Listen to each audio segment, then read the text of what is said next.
الحمد لله نحمده ونستعينه ونستغفره ونعوذ بالله من شرور أنفسنا ومن سيئات أعمالنا من يهده الله فلا مضل له ومن يضلله فلا هادي له وأشهد أن لا إله إلا الله وأشهد أن محمدًا عبده ورسوله. قال الله تبارك وتعالى في كتابه المجيد والفرقان الحميد: أعوذ بالله من الشيطان الرجيم، بسم الله الرحمن الرحيم. وآخرين منهم لما يلحقوا بهم. وقال في موضع آخر: والسابقون الأولون من المهاجرين والأنصار والذين اتبعوهم بإحسان رضي الله عنهم ورضوا عنه.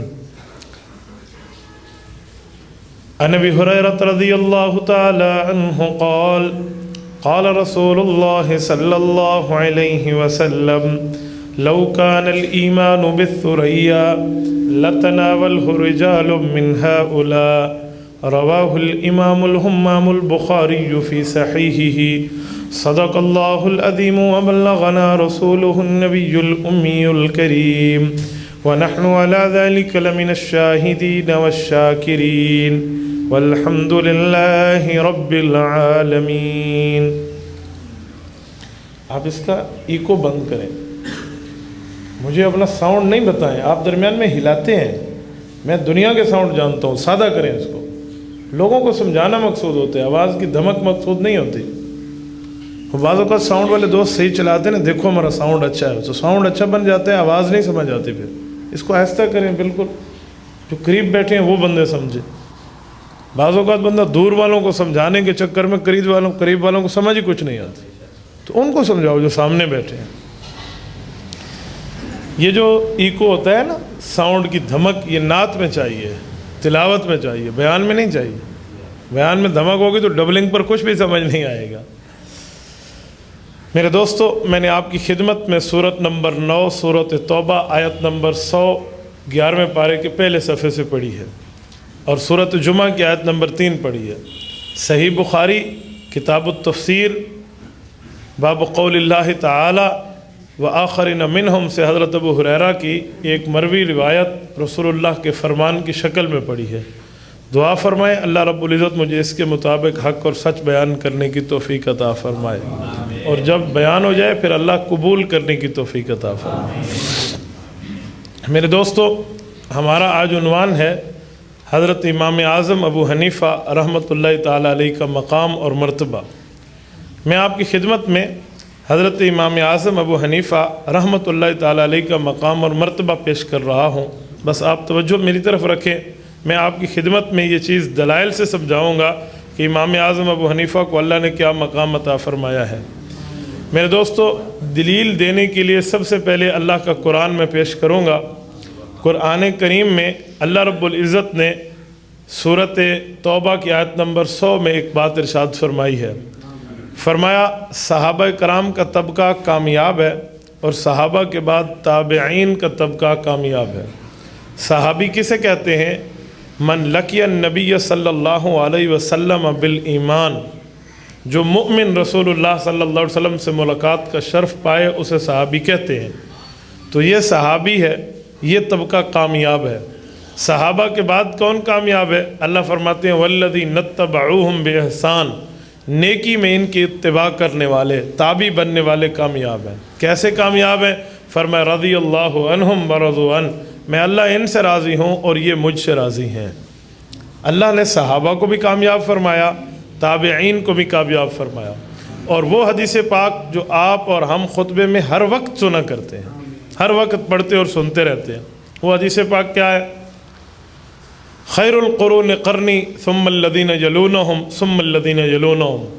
حضور علیہ السلام فرماتے ہیں 3 زمانے بہتر ہیں. ایک زمانہ میرا ہے، ایک زمانہ صحابہ کا ہے، ایک زمانہ تابعین کا ہے. حضور کا زمانہ سب سے بہتر، اس کے بعد صحابہ کا زمانہ، اس کے بعد تابعین کا زمانہ۔ تو صحابہ کرام کے زمانہ بہت بڑی شان رکھتا ہے، اور صحابہ کے بعد تابعین کا زمانہ ہے۔ اللہ فرماتے ہیں رضی اللہ عنہم ورضوا عنہ، میں ان سے راضی ہوں۔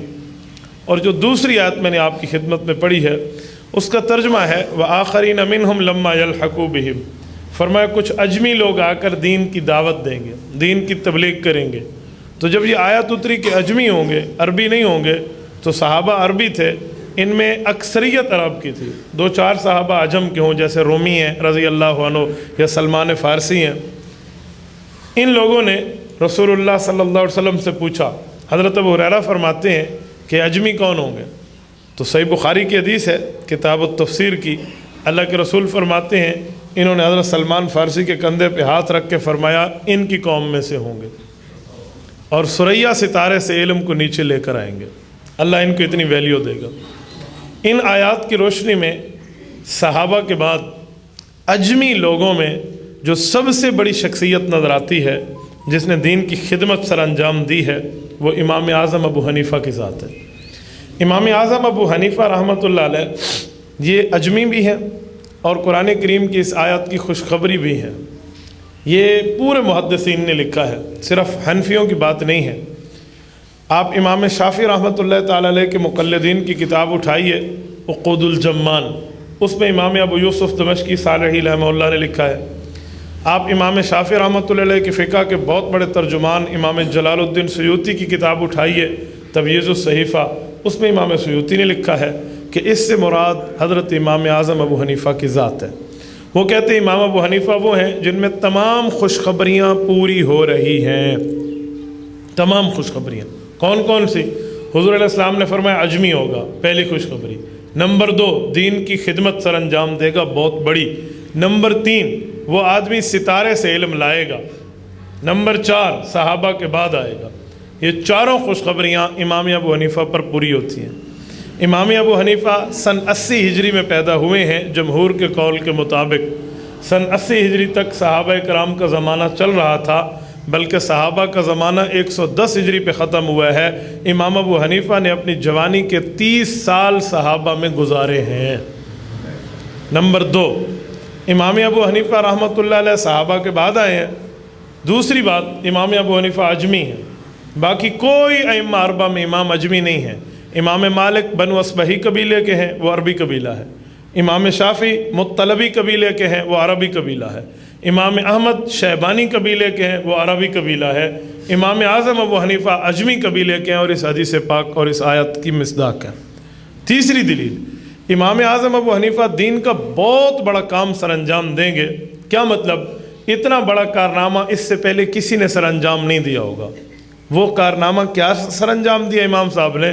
وہ کارنامہ یہ سر انجام دیا ہے، امام سیوطی فرماتے ہیں اول من دون علم الشریعہ ورتبہ ابوابا ثم تبعہ مالک فی ترتیب الموطا۔ کہا اس دھرتی پر صحابہ کے بعد جس بندے نے قرآن اور حدیث کے مسئلوں کو اکٹھا لکھ کر امت کو دیا ہے، کتابی شکل میں لکھ کر دیا ہے، اس بندے کا نام امام ابو حنیفہ ہے۔ آپ کے ذہن میں سوال ابھرے گا کہ صحابہ نے لکھ کے نہیں دیا تھا، صحابہ کا زمانہ جو پہلے گزرا ہے۔ یاد رکھیں امام ابن القیم رحمۃ اللہ علیہ نے اعلام الموقعین کی پہلی جلد میں لکھا ہے کہ صحابہ کرام رضی اللہ عنہ اجمعین جہاد میں مصروف رہے، تبلیغ میں مصروف رہے، دعوت میں مصروف رہے، دین زبانی تو پہنچایا، مکمل کتابی شکل میں لکھ کر صرف قرآن امت کے حوالے کیا ہے، باقی زبانی رسول اللہ کے فرمان پہنچائے ہیں۔ صحابہ نے پہنچایا ہے، لیکن زبانی طور پہ اوپر جہاں جہاں صحابہ گئے اپنے عمل سے حضور کی شریعت کو پہنچا دیا ہے، لیکن لکھ کر جس بندے نے دیا ہے وہ شخص امام اعظم ابو حنیفہ صحابہ کا شاگرد ہے۔ چوتھی وجہ ہے امام اعظم ابو حنیفہ کے لیے کہ وہ ثریا ستارے سے علم لائے گا۔ یہ قابل غور بات ہے۔ میں آپ سے ایک بات پوچھتا ہوں، آپ پڑھے لکھے لوگ ہیں، عقل مند اور سنجیدہ طبقہ ہیں، آپ مجھے بتائیں استاد سے پڑھا جاتا ہے یا ستاروں سے پڑھا جاتا ہے؟ آپ نے کبھی دیکھا ہے کہ کوئی ستارے کو اپنا ٹویٹر بنائے، اس سے ٹیوشن پڑھے، ستارے کے کالج میں داخلہ لے؟ ستاروں سے پڑھنے کا کیا مطلب ہے؟ پڑھا تو استاد سے جاتا ہے، مدرسے میں جاتا ہے، اسکول میں جاتا ہے، یہاں پڑھا جاتا ہے۔ ستاروں سے پاس پڑھنے تو کوئی نہیں جاتا۔ یہ ستاروں سے پڑھنے کا کیا مطلب ہے؟ میرے بھائیوں، ایک حدیث پاک ہو نا، وہ اس وقت تک حل نہیں ہو سکتی جب تک دوسری اس طرح کی حدیثیں ساتھ نہ ملا لو۔ امام احمد بن حنبل فرماتے ہیں الحدیث اذا لم تجمع ترکہ لم تفہم والحدیث یفسر بعضہ بعضا۔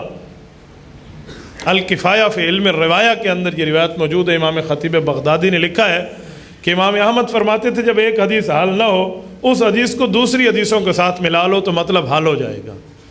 حضور کی حدیث ہے وہ ستاروں سے علم لائے گا، اگر یہ بظاہر حل نہیں ہوتی ہم سے تو ہم اس حدیث کی مدد دوسری حدیث سے لے سکتے ہیں، تو مطلب واضح ہو جائے گا۔ وہ کیا ہے؟ حضور علیہ السلام فرماتے ہیں اصحابی کالنجوم فبأیہم اقتدیتم اہتدیتم، فرمایا میرے صحابہ ستاروں کی طرح ہیں، ان میں جس کی پیروی کرو گے ہدایت پاؤ گے۔ ادھر ہے وہ شخص امام ابو حنیفہ ستاروں سے علم لائے گا، پتہ چلا امام ابو حنیفہ صحابہ کا شاگرد ہوگا۔ ایک حدیث کو دوسری حدیث سے ملائیں تو مطلب نکھر کے سامنے آ جاتا ہے۔ اپنے پیٹ سے مسئلہ لگانے سے بہتر ہے رسول اللہ سے پوچھ لیں، اپنی عقل سے مسئلہ بتانے سے بہتر ہے دین سے پوچھ لیں، اپنے آپ میاں مٹھو بننے سے بہتر ہے مسئلہ شریعت سے معلوم کر لیں، تو بات کھل کے سمجھ آ جاتی ہے۔ ایک حدیث میں سریا ستارے سے علم لائے گا اور ایک حدیث میں صحابہ ستارے ہیں، مراد ہے امام ابو حنیفہ اتنے رتبے والا ہوگا جس کی پہنچ صحابہ تک ہوگی۔ یہ چاروں نشانیاں امام ابو حنیفہ پر پوری ہیں۔ میری ایک ایک بات ایک ایک کڑی سے جڑی ہوئی ہے، اس کو علیحدہ علیحدہ نہ سمجھنا، اسی ماحول میں سمجھنا۔ امام ابو حنیفہ نے صحابہ کرام سے پڑھا ہے۔ آپ پوچھیں گے وہ کون سے صحابہ ہیں جن سے امام ابو حنیفہ نے پڑھا ہے؟ میں ان کے نام اور ان کی باتیں بتاتا ہوں، آپ دل کی تختی پر لکھ لیں۔ مسند الامام اعظم میں موجود ہے، جامع المسانید للخوارزمی میں موجود ہے، کتاب الآثار کے اندر موجود ہے، مکانۃ الامام ابی حنیفہ فی الحدیث پہ موجود ہے، مسند حارثی کے اندر موجود ہے، اور اسی طرح امام ابو یوسف رحمۃ اللہ علیہ کے حوالے سے یہ واقعہ موجود ہے۔ یہ 6 کتابوں کا میں نے حوالہ دیا ہے۔ حضرت امام ابو حنیفہ فرماتے ہیں حججت مع ابی سنۃ 16 فاذا نحن بمکہ، جب میں 16ویں سال کا تھا میں نے ابو کے ساتھ پہلا حج کیا۔ ہم مکہ مکرمہ میں تھے، ہم نے وہاں ایک شخص کو دیکھا، حولہ رجال، اس کے قریب بہت سا مجمع بیٹھا ہے اور وہ اس مجمع میں بیٹھ کے کوئی بات چلا رہا ہے۔ میں نے ابو سے پوچھا من ھذا، یہ آدمی کون ہے اور اس پر مجمع کیوں ہے؟ مجھے ابو نے فرمایا یا بنیا، اے میرے پیارے بیٹے نعمان، امام صاحب کا نام نعمان ہے، ھذا رجل قد صحب النبی صلی اللہ علیہ وسلم، یہ حضور کے صحابی بیٹھے ہوئے ہیں۔ میں نے ابو سے کہا اچھا ان کا نام کیا ہے؟ تو مجھے ابو نے بتایا اسمہ یقال لہ عبداللہ ابن حارث ابن جز الزبیدی، اسے عبداللہ بن حارث بن جز قبیلہ زبیدی والا کہتے ہیں۔ میں نے کہا یا ابی فدنا منہ، مجھے اس کے قریب کریں، میں اس کی زیارت کر سکوں، اس کے فرمان کو سن سکوں۔